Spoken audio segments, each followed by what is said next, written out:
त्याच्या अगोदर मी प्रार्थना करूया. मी ब्रदर सॅम्युएल विनंती. देवाची स्तुती असो. पुन्हा एक वार देवाने त्याची स्तुती आणि आराधना करण्यासाठी अशा रीतीने आम्हाला वेळ दिलेला आहे. परमेश्वर किती चांगला आहे याचा अनुभव घेऊन पहा. आमच्या जीवनामध्ये देखील आमचा देव कितीतरी चांगला आहे. त्याने आमच्यावर केलेली दया ही कितीतरी विपुल आहे. या सर्व गोष्टींची आज आम्ही सकाळी या ठिकाणी येऊन आठवण केलेलो आहोत. परंतु ह्या सर्वाचा जर उद्देश आपण जर पाहिला तर देवाचा यातून काहीतरी उद्देश आहे, जेणेकरून त्याच्या लेकरांनी त्याची आराधना आणि स्तुती करावी, त्याचं गौरव करावं. इतकंच केवळ नव्हे, जो ख्रिस्त आम्हाला मिळालेला आहे तो इतरांना आम्ही आमच्या जीवनाद्वारे गाजवावा, याच्यासाठी देखील त्याने आमची निवड केलेली आहे. म्हणून ख्रिस्ती या नात्याने, प्रभू येशू ख्रिस्ताचे अनुयायी या नात्याने आमच्या काही जबाबदाऱ्या देखील आहेत. आम्ही काही कामं देखील करायची आहेत. ते करणं आम्हाला भाग्याचं आहे. परंतु आम्ही पाहतो की ह्या कोविड-19च्या काळामध्ये जर आपण पाहतो, आम्हाला असं वाटतं की कोविड-19नी सगळ्या जगाला वेढलेलं आहे. गेले 7-8 महिने जर आपण पाहिले तर सर्व कामकाज जे आहे ते रखडलेलं आहे. सर्व कामकाज मंदगतीने चालू आहे. शाळा, कॉलेजेस, ऑफिसेस, धंदे वगैरे सगळे कमी प्रमाणात झालेले आहेत. याच्यात असं वाटतं की ह्या जणू काय ह्या कोविडनी आमच्यावर सत्ता गाजवलेली आहे. परंतु अशा काळात देखील देवाने त्याची स्तुती आणि आराधना करण्यासाठी, एकमेकांना देवाच्या वचनातून उत्तेजन देण्यासाठी या झूम माध्यमाचा, वेगवेगळ्या इंटरनेट माध्यमाचा त्यांनी उपयोग केलेला आहे. परंतु जेव्हा आम्ही पाहतो की पौल या भूतलावर होता, त्यावेळेस पौलाची जी सेवा आहे ती सेवा पाहत असताना पौल जे सेवा करत होता त्या सेवेमध्ये, त्याच्या प्रवासामध्ये रोमी साम्राज्य होतं, रोमी सत्ता होती. आणि रोमी सत्य असल्या कारणानं त्या रोमी लोकांचं नियंत्रण, वर्चस्व, ताबा हा संपूर्ण त्या राष्ट्रावर असे. आणि आम्ही पाहतो की अनेक लोकांचा छळ देखील होत असे. अशा रीतीने आम्ही पाहतो की या छळामध्ये, या त्रासामध्ये पौलाने ख्रिस्त गाजवायचं काही थांबवलं नाही. त्याने ख्रिस्त गाजवलाच. तर आज आपण फिलिप्पिकरास पत्र याचा पहिला अध्याय, याच्यातील पहिली 6 वचनं आपण वाचू. फिलिप्पिकरास पत्र याचा पहिला अध्याय, पहिली 6 वचनं. फिलिपी येथील अध्यक्ष व सेवक यांच्याबरोबर ख्रिस्त येशूच्या ठायी असणाऱ्या पवित्र जनांना येशू ख्रिस्ताचे दास पौल व तिमोथी ह्याचकडून, देव आपला पिता व प्रभू येशू ख्रिस्त यांच्यापासून तुम्हाला कृपा व शांती असो. मला तुमची जी एकंदर आठवण आहे तिच्यावरून मी आपल्या देवाचे आभार मानतो. पहिल्या दिवसापासून आजपर्यंत सुवार्तेच्या प्रसारात जी तुमची सहभागिता तिच्यामुळे तसे करीतो, आणि तुम्हा सर्वांसाठी नेहमी प्रत्येक विनंतीच्या वेळेस आनंदाने विनंती करीतो. 6वं वचन. ज्याने तुमच्या ठायी चांगले काम आरंभिले तो ते येशू ख्रिस्ताच्या दिवसापर्यंत सिद्धीस नेईल, हा मला भरवसा आहे. 6वं वचन विशेष असं वचन आहे. ज्याने तुमच्या ठायी चांगले काम आरंभिलेले आहे ते येशू ख्रिस्ताच्या दिवसापर्यंत सिद्धीस नेईल, हा मला भरवसा आहे. या ठिकाणी आम्ही पाहतो की पौल काय सांगण्याचा प्रयत्न करत आहे 6व्या वचनामध्ये. जे चांगलं काम, सुवार्तेचं जे काम आहे, ज्या सुवार्तेची कामाची जी सुरुवात झालेली आहे, आणि हे प्रभू येशू ख्रिस्त येईपर्यंत हे कार्य चालू असणार आहे, आणि प्रभू येशू ख्रिस्ताच्या द्वारे हे कार्य शेवटपर्यंत नेईल असं म्हटलेलं आहे. आता याचा थोडा जर इतिहास आपण जर पाहिला तर प्रेषितांची कृत्ये याच्या 16व्या अध्यायामध्ये याचा इतिहास आपल्याला पार्श्वभूमी आपल्याला पाहायला मिळते. पौल व बर्नबा हे या ठिकाणी देवाची सुवार्ता सांगण्याची सेवा करत होते. 15व्या अध्यायाच्या शेवटच्या भागामध्ये प्रेषितांच्या कृत्यामध्ये आपण पाहतो पौल व बर्नबा सेवेमध्ये ते नंतर वेगवेगळे झाले. का बरं वेगवेगळे झाले? कारण की आम्ही पाहतो की पौलाने बर्नबाला म्हटले, ज्या ज्या नगरात आपण गेलो होतो, ज्या ज्या नगरात आपण प्रभूच्या वचनाची घोषणा केली होती, तेथे जाऊन आपण त्यांना पुन्हा भेटूया. मग बर्नबाने काय म्हटलं बरं? बर्नबाने म्हटलं, आपला जो मार्क म्हणणारा जो योहान आहे, मार्क ही जॉन मार्क म्हणणारा जो योहान आहे, त्याला देखील आपण संगती घेऊन जावे. परंतु काय झालं? पौलाने काय म्हटलं? पौलाने म्हटलं, पंफुल्याहून जो आपणाला सोडून गेलेला आहे, त्याला आपण कशाला उगाच सोबतीस घ्यायचं? मग पौल आणि बर्नबा यांच्यामध्ये मतभेद झाले आणि ती एकमेकापासून वेगळे झालेले आपण पाहतो. परंतु बर्नबा वेगळ्या दिशेस गेला, पौल वेगळ्या दिशेस गेला. बर्नबाच्या द्वारे देखील देवाची सेवा झाली आणि पौलाच्या द्वारे देखील देवाची सेवा झाली. कारण की आम्ही पाहतो हा मार्क योहान जो होता तो बर्नबासचा संबंधित असा होता आणि त्यांनी म्हटलं होतं की ह्याला देखील आपण संगती घेऊ, परंतु पौल त्यावेळेस मानला नाही, म्हणून ते वेगळे झालेलं आम्ही पाहतो. मग पुढे त्यांचा जर प्रवास आपण जर पाहिला, मग पौल तिमोथी याला मिळतो.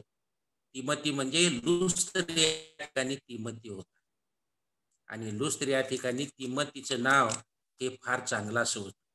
तो देवाची सेवा करणारा देवभिरू असा होता, तो नावाजित असा होता आणि पौलाची इच्छा अशी होती की तिमोथ्याने माझ्या सेवेमध्ये माझ्याबरोबर त्यानं सामील व्हावं आणि त्याप्रमाणे तिमोथी त्याच्याबरोबर सामील झालेला आम्ही पाहतो. मग पौल, तिमोथी, शिला आणि काही वेळेस लूक देखील त्यांच्याबरोबर होता आणि बर्नबा त्या वेगळ्या बाजूने तो देवाची सेवा करत होता.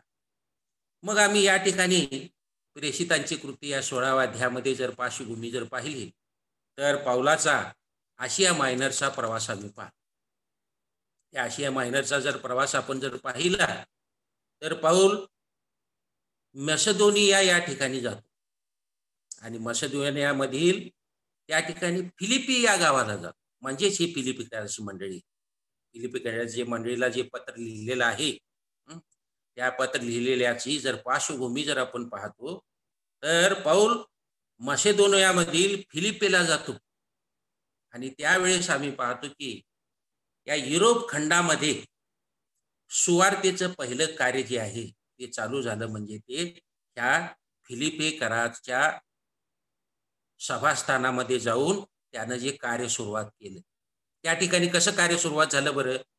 फिलिपेमध्ये ज्या वेळेस तो गेला त्यावेळेस एका स्त्रियांचा संघ त्या ठिकाणी जमला होता. काही स्त्रिया एकत्रित प्रार्थनेसाठी जमत होते आणि त्यांना प्रभू श्री ख्रिस्ताची सुवार्ता अजून माहीत झालेली नव्हती, परंतु त्यांना हे माहीत होतं की एकच देव आहे आणि त्या देवाची आपण घोषणा केली पाहिजे हे माहीत होतं.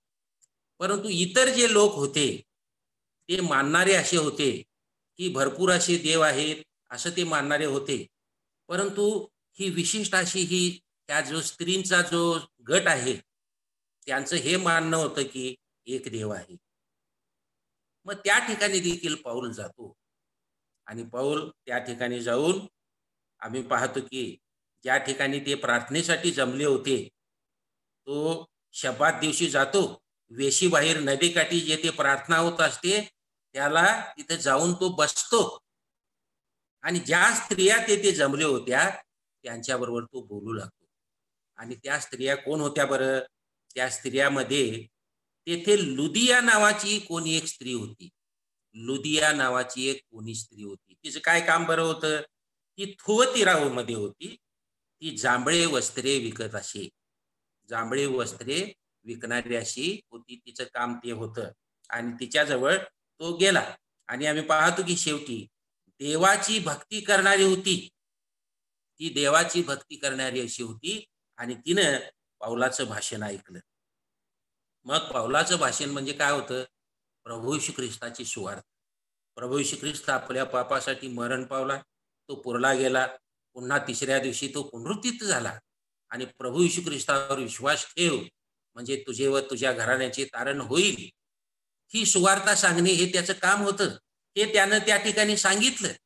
त्यानं त्या ठिकाणी सांगितल्यावर आम्ही पाहतो की तिचे अंतःकरण प्रभूने असे प्रफुल्लित केले की पाऊलाच्या सांगण्याकडे तिने लक्ष दिलं. मग तिचा व तिचा घराण्याचा तारण झालं आणि त्यांनी बाप्तिस्मा घेतलेला आम्ही पाहतो. मग ह्या ठिकाणी तिच्या घरामध्ये तिच्या घरामध्ये ही मंडळी जमू लागलेली आम्ही पाहतो. परंतु त्या ठिकाणी आम्ही पाहतो की एक मुलगी देखील होती. आता हे पाऊल आणि शिला यांना बंदिवासामध्ये का घातलं बरं? पाऊल आणि शिला यांना बंदिवासात घालण्याचं कारण म्हणजे त्या ठिकाणी एक मुलगी होती आणि तिच्यामध्ये भूत किंवा पिशाच असे होते आणि त्या मुलीचे काही अधिकारी लोक होते आणि भूत आणि पिशाच असल्या कारणाने ती काही लोकांना काही गोष्टी सांगत असल्या कारणाने तिचे जे अधिकारी होते त्यांना ह्या मुलीद्वारे पैसा मिळत असे. परंतु ही जी मुलगी आहे, जेव्हा पावलाचं भाषण ऐकते त्यावेळेस पावलाला देखील ह्या मुलीविषयी थोडंफार चिंता वाटली आणि पावलाने तिच्याविषयी प्रार्थना केली आणि ते पिशाच जे होतं, जे भूत जे होतं ते काढून टाकल्याने आम्ही पाहतो की त्या मुलीचे जे अधिकारी होते त्यांचे पैसे मिळण्याचं जे काही होतं ते बंद झालं आणि ते बंद झाल्यामुळे आम्ही पाहतो पाऊल आणि शिला जे त्या ठिकाणी सुवार्ता सांगत होते त्यांना त्या बंदिवासामध्ये घातलेलं आम्ही पाहतो. बंदिवासामध्ये घातल्यावर काय झालं बरं?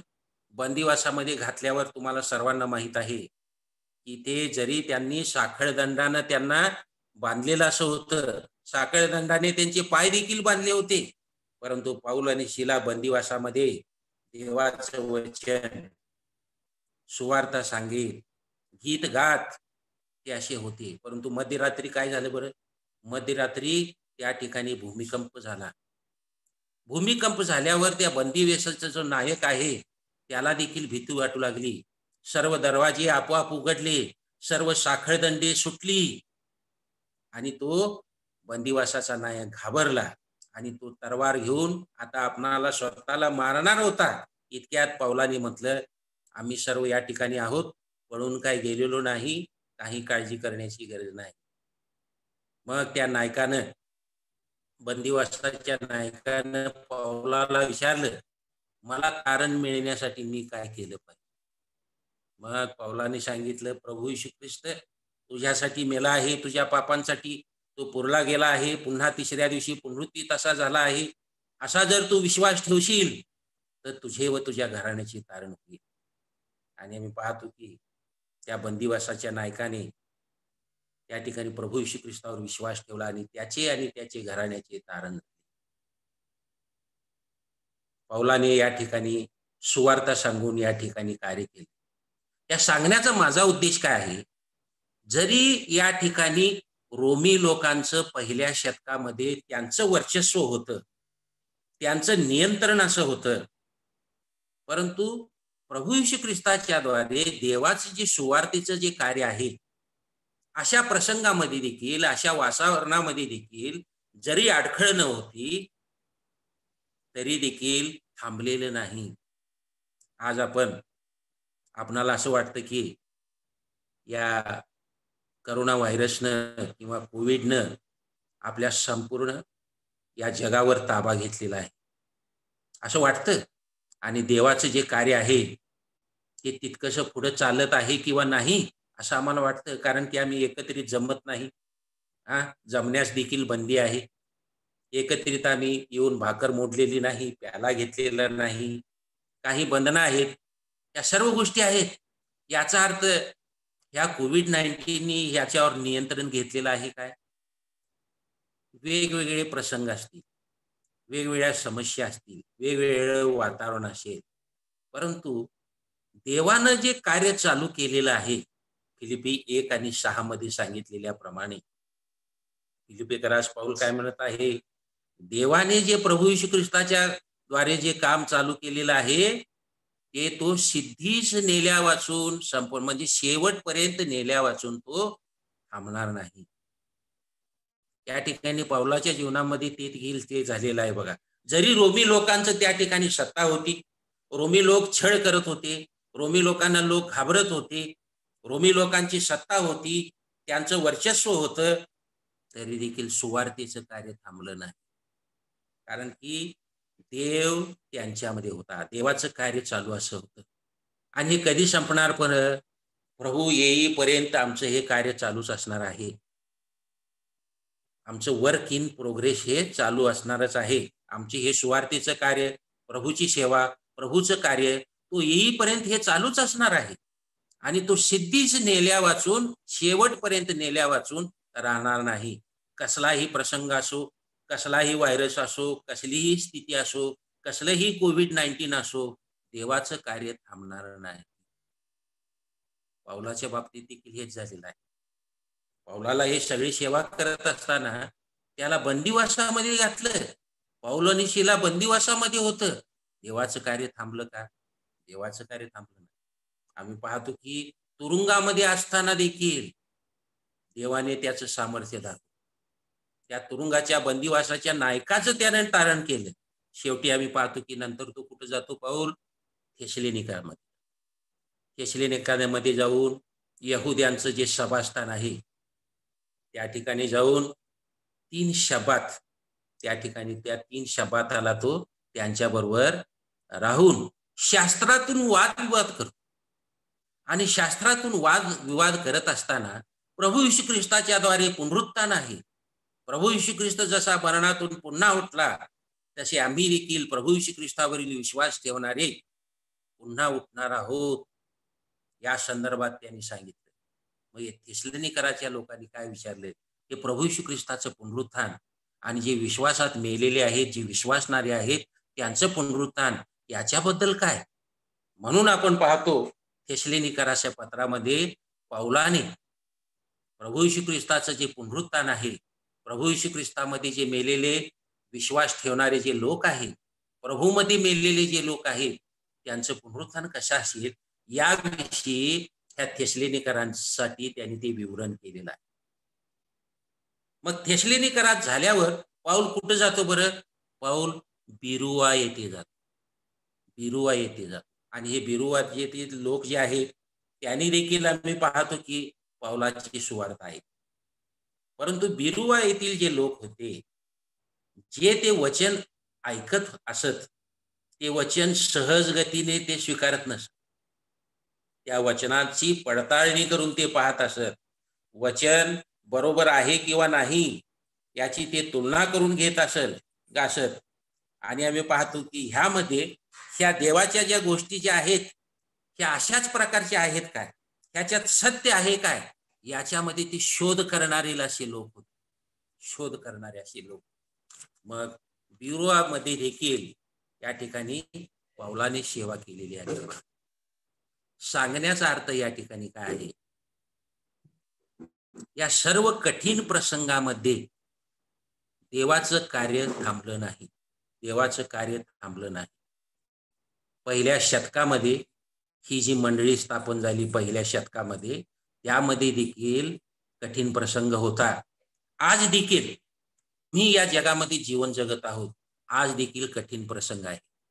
जरी या कोविडमुळे, जरी या करोना व्हायरसमुळे आपल्यावर कठीण प्रसंग आलेले आहेत, कित्येकांना त्याची इजा झालेली आहे, कित्येक जण आपले प्रियजन गमावलेले आहेत, कित्येक गोष्टी माघारी गेलेले आहेत, कित्येक बाबतीत आपण माघारी गेलेलो आहोत. देश या नात्याने वेगवेगळे परराष्ट्र जे आहेत, मोठमोठे जे आर्थिक राजकारणाचे जे श्रेष्ठ देश होते ते देखील खाली आले. याचा अर्थ देवाचं कार्य थांबलेलं नाही. पहिल्या शतकामध्ये देखील पौल जेव्हा सेवा करत होता त्यावेळेस देखील आम्ही पाहतो असाच प्रसंग होता, परंतु तो वेगळ्या स्वरूपाचा प्रसंग होता. त्यावेळेस देखील रोमी लोकांचा अधिकार होता. त्यावेळी देखील ख्रिस्ती लोकांचा छळ होत असे, त्यावेळी देखील विश्वास ठेवण्यासाठी तेवढा मुबलक हे नसे, परंतु तरी देखील देवाचं कार्य हे चालूच होत. कारण फिलिपी पत्र याचा पहिला अध्याय 6व्या वचनामध्ये लिहिलेल्याप्रमाणे देवाने जे काम आमच्यामध्ये, पौल काय म्हणतो, देवाने जे काम आमच्यामध्ये चालू केलेलं आहे तो ते सिद्धीस नेल्या वाचून राहणार नाही. ज्याने तुमच्या ठाई या ठिकाणी बघा, आम्ही देखील एकेकाळी देवापासून दूर असे, आम्हाला देखील कोणीतरी सुवार्ता सांगितली आणि त्या सुवार्तेवर आम्ही विश्वास ठेवला. काय बरं विश्वास ठेवला? प्रभू येशू ख्रिस्त माझ्यासाठी मरण पावला, तो पुरला गेला, पुन्हा तिसऱ्या दिवशी पुनरुत्थित तसा झाला आणि त्याच्यावर आम्ही विश्वास ठेवला. आणि विश्वास ठेवल्या कारणाने आम्ही पाहतो की आम्ही प्रभू येशू ख्रिस्ताचे अनुयायी झालो, प्रभू येशू ख्रिस्ताचे शिष्य झालो. प्रभू येशू ख्रिस्ताचे अनुयायी असल्या कारणाने त्याने आम्हाला काही जबाबदाऱ्या दिलेल्या आहेत. त्याने जबाबदारी दिलेली काय आहे? त्याने जबाबदारी ही दिलेली आहे, संपूर्ण जगाला सुवार्ता सांगा, संपूर्ण जगाला सुवार्ता सांगा. जा आणि संपूर्ण सृष्टीला सुवार्ता सांग. जा आणि संपूर्ण सृष्टीला प्रभू येशू ख्रिस्त तुझ्या पापासाठी मरण पावला, तो पुरला गेला, पुन्हा तिसऱ्या दिवशी पुनरुत्थित असा झाला, हे सांगणं हे तुमचं आणि माझं. म्हणून या ठिकाणी काय पाऊल म्हणत आहे? पौलानं फिलिपिकरास हे लिहिलेलं आहे, परंतु आज हे आम्हाला देखील लागू आहे. म्हणून तो या ठिकाणी म्हणतो, तुमच्या ठाई. तुम्ही कोण? तुम्ही आणि मी प्रभू येशू ख्रिस्तावर जे विश्वास ठेवलेला आहोत, जो ख्रिस्ताची ओळख आम्हाला झालेली आहे, जो तारणारा आम्हाला मिळालेला आहे, जो प्रभू येशू ख्रिस्त आम्हाला मिळालेला आहे, ते आमच्या ठाई काय केलेलं आहे बरं?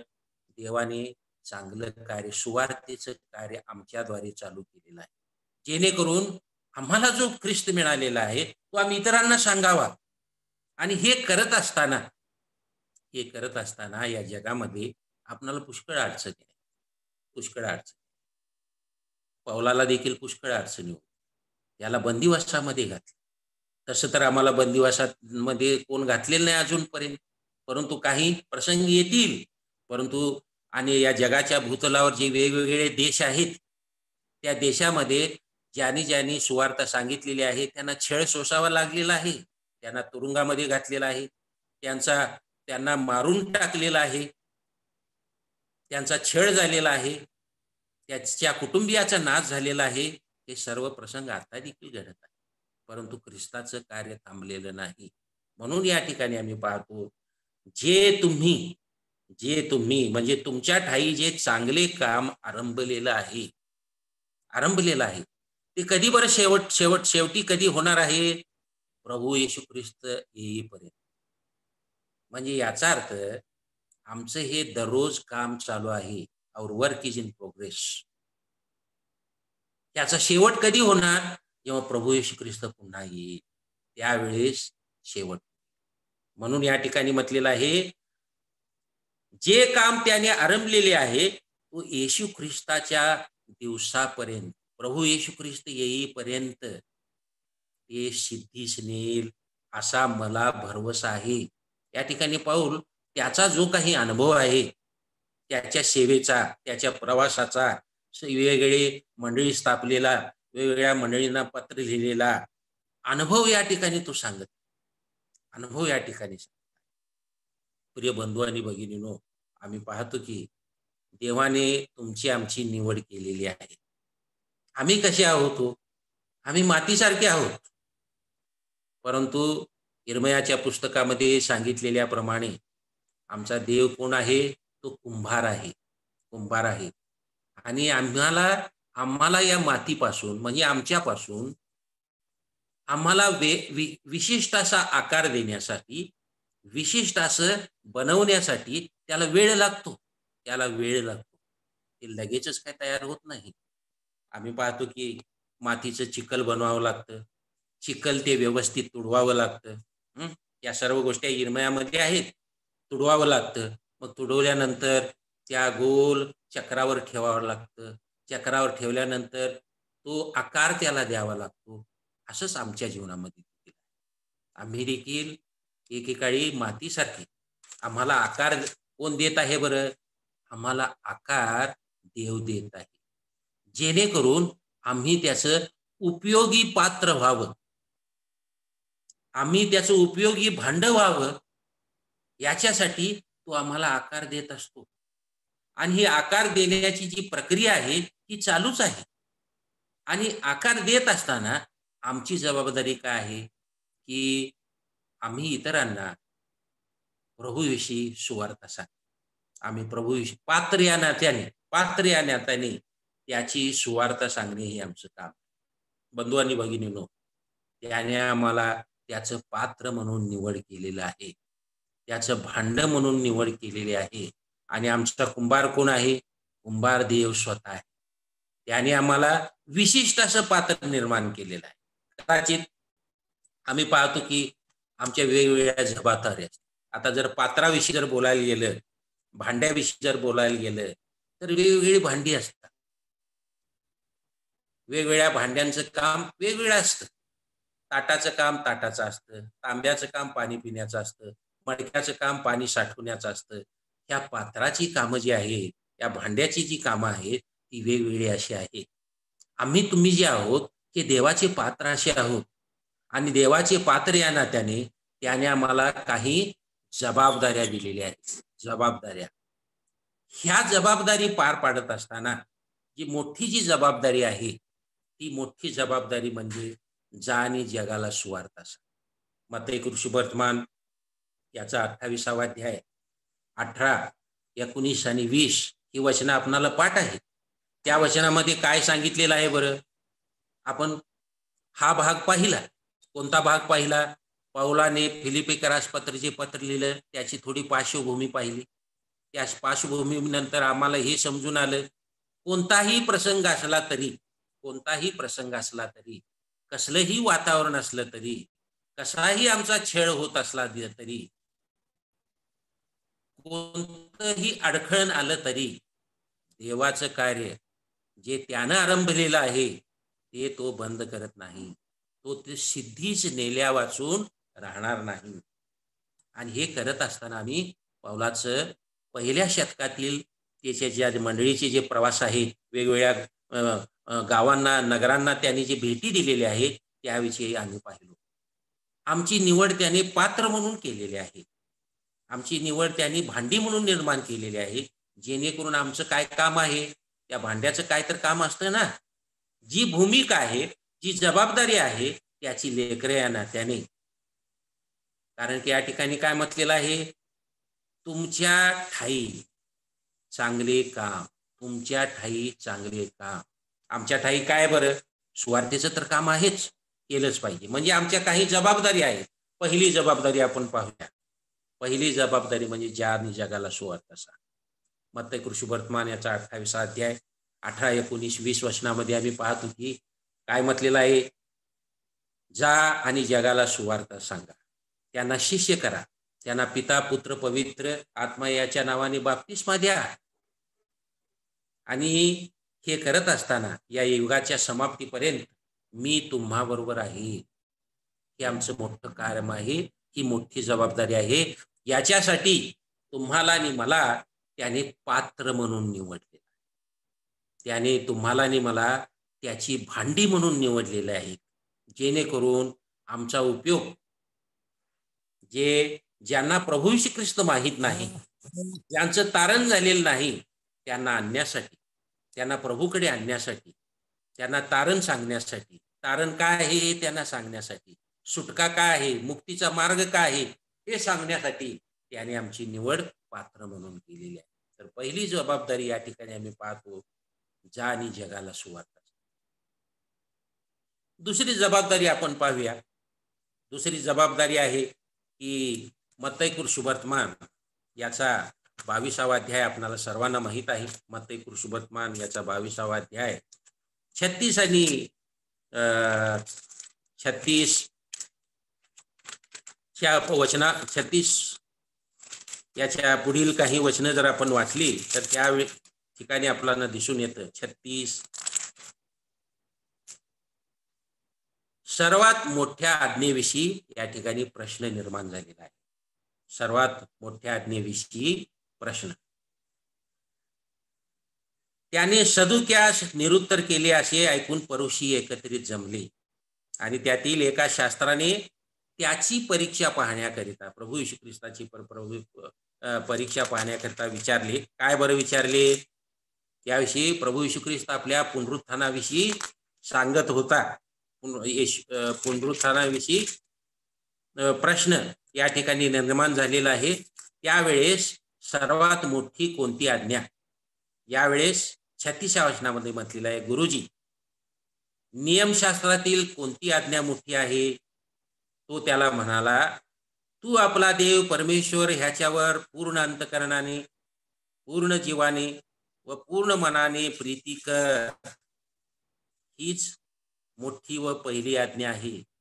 हिच्यासारखी दुसरी ही आहे की तू आपल्या शेजाऱ्यावर स्वतःसारखी प्रीती कर. तू आपल्या शेजाऱ्यावर स्वतःसारखी प्रीती कर. आपली जबाबदारी काय हो? आपली जबाबदारी आहे, आपल्याला कोणती मोठी आज्ञा या ठिकाणी दिलेली आहे तर 37व्या वचनामध्ये दिलेल्याप्रमाणे तू आपला देव परमेश्वर याच्यावर पूर्ण अंतकरणाने, पूर्ण अंतकरणाने, पूर्ण अंतकरणाने व पूर्ण जीवाने, पूर्ण मनाने प्रीती कर. हे आमचं काम आहे. पूर्ण अंतकरणाने, पूर्ण जीवाने, पूर्ण मनाने त्याच्यावर प्रीती कर. प्रीती करणे म्हणजे काय हो? प्रीती करणे म्हणजे जे माझ्याजवळ जे काही भारी आहे, जे माझ्याजवळ जे काही मूल्यवान आहे ते इतरांना देणे. देवाने आमच्यावर प्रीती कशी केलेली आहे बरं? देवाने आमच्यावर त्याचा एकुलता एक प्रिय पुत्र त्याने स्वतःकडे राखून न ठेविता त्याने तो आम्हासाठी दिला. त्याच्याजवळ जे भारी होतं, त्याला जे प्रेशस होतं ते त्याने आम्हाला दिले. तसंच आम्ही देखील आमच्याजवळ कदाचित वेळ असेल, कदाचित कला असेल, कदाचित काही गुणलक्षणं असतील, कदाचित सुवार्ता कार्यासाठी भरपूर गोष्टी असतील, कदाचित आर्थिक मदत असेल, ह्या सर्व गोष्टी आपण त्याला दिल्या. म्हणूनच या ठिकाणी म्हटलेलं आहे, पूर्ण अंतकरणाने, पूर्ण जीवाने, पूर्ण मनाने त्याच्यावर प्रीती कर. त्याला प्राधान्य दे, त्याला दे. तुझ्याजवळ जे काही भारी आहे ते त्याला दे. कदाचित तुझा वेळ भारी असेल, त्याला दे. तुझ्याकडे काही वचन सांगण्याची कला असेल, देणगी असेल, त्याला तू दे. आपण पाहतो पवित्र शास्त्रामध्ये लिहिलेलं आहे, वेगवेगळ्या बंधुजनांना वेगवेगळी दानं दिलेली आहेत. त्याचा तुम्ही उपयोग पूर्णपणे करा. संपूर्ण अंतकरणाने, संपूर्ण जीवाने, संपूर्ण मनाने त्याच्यावर प्रीती कर. ही आपली जबाबदारी.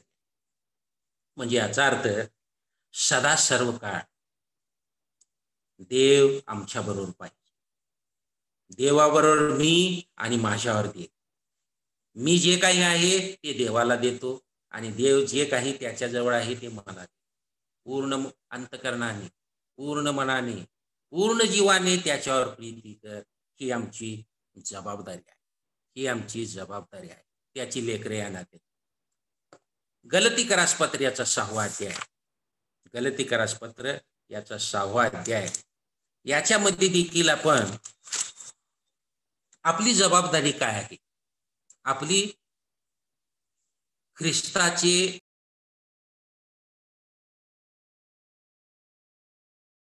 आपली जबाबदारी काय आहे.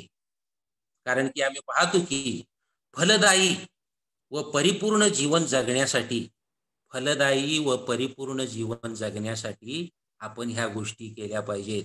आपल्या ही जबाबदारी आहे. आपण पहिली जबाबदारी काय पाहिलो? जा आणि जगाला सुवार्ता सांग. दुसरी जबाबदारी आपण पाहिली, पूर्ण अंतकरणाने, पूर्ण जीवाने, पूर्ण मनाने त्याच्यावर प्रीती. तिसरी गोष्ट आपण पाहतो गलतीकरासपत्र याचा 6वा अध्याय. काय बरं आपलं विश्वासणारे नात्याने, देवाचे अनुयायी नात्याने किंवा देवाचं लेकरू या नात्याने किंवा ख्रिस्ताचे प्रतिनिधी या नात्याने आपली काय जबाबदारी आहे? तिसरी जबाबदारी, 6वा अध्याय 1 ते 3. बंधुजन हो, कोणी माणूस एखाद्या दोषात सापडला तर जे तुम्ही आध्यात्मिक वृत्तीचे आहात हे तुम्ही अशाला सौम्य वृत्तीने ताळ्यावर आणा. तूही परीक्षेत पडू नयेत म्हणून स्वतःकडे लक्ष दे. एकमेकांची ओझी व्हा, म्हणजे तुम्ही ख्रिस्ताचा नियम पूर्ण करा. कारण आपण कोणी नसता कोणीतरी आहो अशी कल्पना करणारा स्वतःला असवितो. या ठिकाणी आम्ही पाहतो की आपला जो सहकारी विश्वासू आहे त्याने जर चूक केलेली असेल, तो जर वेगळ्या मार्गाने जर जात असेल, तर या ठिकाणी काय म्हटलेलं आहे? त्याला सौम्य वृत्तीने ताळ्यावर आणा. सौम्य वृत्तीने ताळ्यावर आणा. हे तुमचं आणि माझं काम आहे. जर एखादा आपला सहकारी विश्वासू आपल्यापासून जर दूर गेलेला असेल, तर त्याला वचनातून, त्याला प्रीतीने, त्याला ख्रिस्ती प्रेमामुळे सौम्य वृत्तीने ताळ्यावर आणा. सौम्य वृत्तीने ताळ्यावर आणा. या ठिकाणी काय म्हटलेलं आहे? एखादा कोणी दोषात सापडला असेल, एखादा कोणी दोषात सापडला असेल, ते जे तुम्ही आध्यात्मिक वृत्तीचे आहात. आमच्यामध्ये कोणती वृत्तीची अपेक्षा आहे बरं? आध्यात्मिक वृत्तीची अपेक्षा आहे. जे तुम्ही आध्यात्मिक वृत्तीचे आहात, जो बंधू चुकलेला आहे, जो आपला सहकारी विश्वासू दूर गेलेला आहे, सहकारी विश्वासाचा पाय घसरलेला आहे, त्याला सैतानाने घेरलेला आहे, तर त्याला काय करा? सौम्य वृत्तीने ताळ्यावर. या ठिकाणी आम्ही पाहतो की आपल्या बंधू भगिनींना कसं हाताळावं आणि प्रभूकडे पुन्हा कसं आणावं, ही देखील या ठिकाणी एक वचनातून आम्हाला मार्गदर्शन दिलेलं आम्ही पाहतो. आणि देवाची लेकरे या नात्याने, ख्रिस्ताची अनुयायी नात्याने ही आमची जबाबदारी आहे. हो, जबाबदारी आहे. एखादा जर चूक केलेला असेल तर त्याला आपण सौम्य वृत्तीने ताळ्यावर असा आणा म्हटलेलं आहे. परंतु हे करत असताना असं म्हटलेलं आहे, तू ही परीक्षेत पडू नये म्हणून स्वतःकडे लक्ष दे. तू ही त्याच्याबरोबर घसरून जाऊ नकोस. तू ही त्याच्यासारखं परीक्षेत पडू नकोस. तू ही त्या मोहात पडू नकोस म्हणून तू स्वतःकडे लक्ष दे. परंतु त्याला सौम्य वृत्तीने ताळ्यावर, सौम्य वृत्तीने ताळ्यावर. बंधू भगिनींनो, आपल्या मंडळांमध्ये आम्ही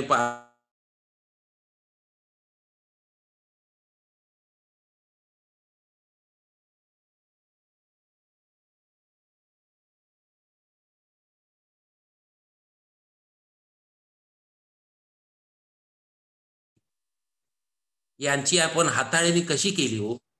तर या ठिकाणी ही आहे तुमची आणि माझी जबाबदारी. ही आहे जबाबदारी. काय आहे?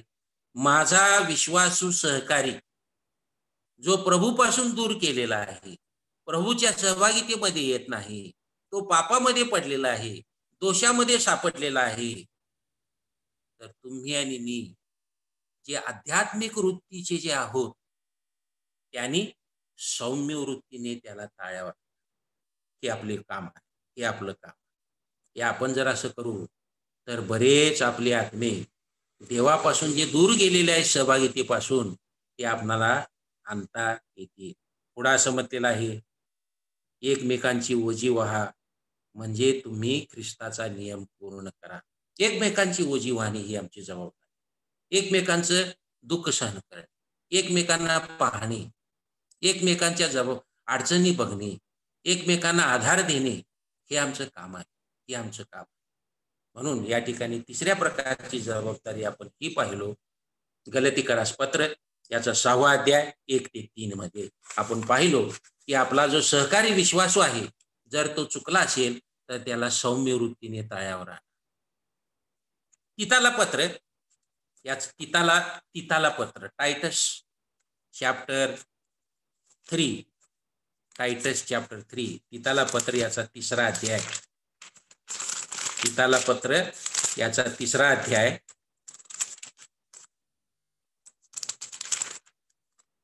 1 ते 7 वचन, सर्व वचन आपण काय वाचणार आहोत, आपली वेळ संपत आलेली आहे. या ठिकाणी जे काही चांगले आहे ते करा, म्हणजे ख्रिस्त शिष्याला साजेसे वर्तन व त्याचा पाया याबद्दल लिहिलेलं आहे. देवाच्या कृपेमुळे जे काही चांगले आहे ते करा, ही आमची जबाबदारी आहे. हो, ही आमची जबाबदारी आहे. तर 4थी जबाबदारी या ठिकाणी आम्ही पाहतो की सर्व वचने काय आम्ही वाचणार नाही, परंतु 5व्या वचनाचा शेवटचा भाग पहा. त्या ठिकाणी असं लिहिलेलं आहे, पवित्र आत्म्याने केलेले नवीकरण ह्यांच्या आपणास तारिलेले आहे. त्याने आपल्याला दयेनुसार तारिलेले आहे. त्याने तो आत्मा आपला तारणारा येशू ख्रिस्त ह्याच्याद्वारे आपल्यावर विपुल ओतला आहे. आता 7व्या वचनामध्ये का बरं? ह्यासाठी की आपण त्याच्या कृपेने नीतिमान ठरून आशा धरल्याप्रमाणे युगानयुगाच्या जीवनाचे वारिस व्हावे. याचाच अर्थ असा आहे की देवाच्या कृपेमुळे जे काही चांगले आहे ते करा. जे काही चांगले आहे म्हणजे या ठिकाणी काय लिहिलेलं आहे? ख्रिस्त शिष्याला साजेसे वर्तन करा, हे चांगलं आहे. ख्रिस्त शिष्याला साजेचे वर्तन करा, हे या ठिकाणी 1 ते 7 वचनामध्ये लिहिलेलं आहे. परंतु त्याने आमच्यावर काय केलेली आहे? कृपा केलेली आहे. त्या कृपेमुळे त्याने आम्हाला नीतिमान ठरवून ठेवलेलं आहे आणि त्या नीतिमानामुळे आम्ही जे काही चांगलं कार्य करायचं आहे ते आपण केलं पाहिजे. 5वी जबाबदारी मी आपल्याला सांगू इच्छितो. नीतिसूत्रे याचा 31वा अध्याय. नीतिसूत्रे याचा 31वा अध्याय.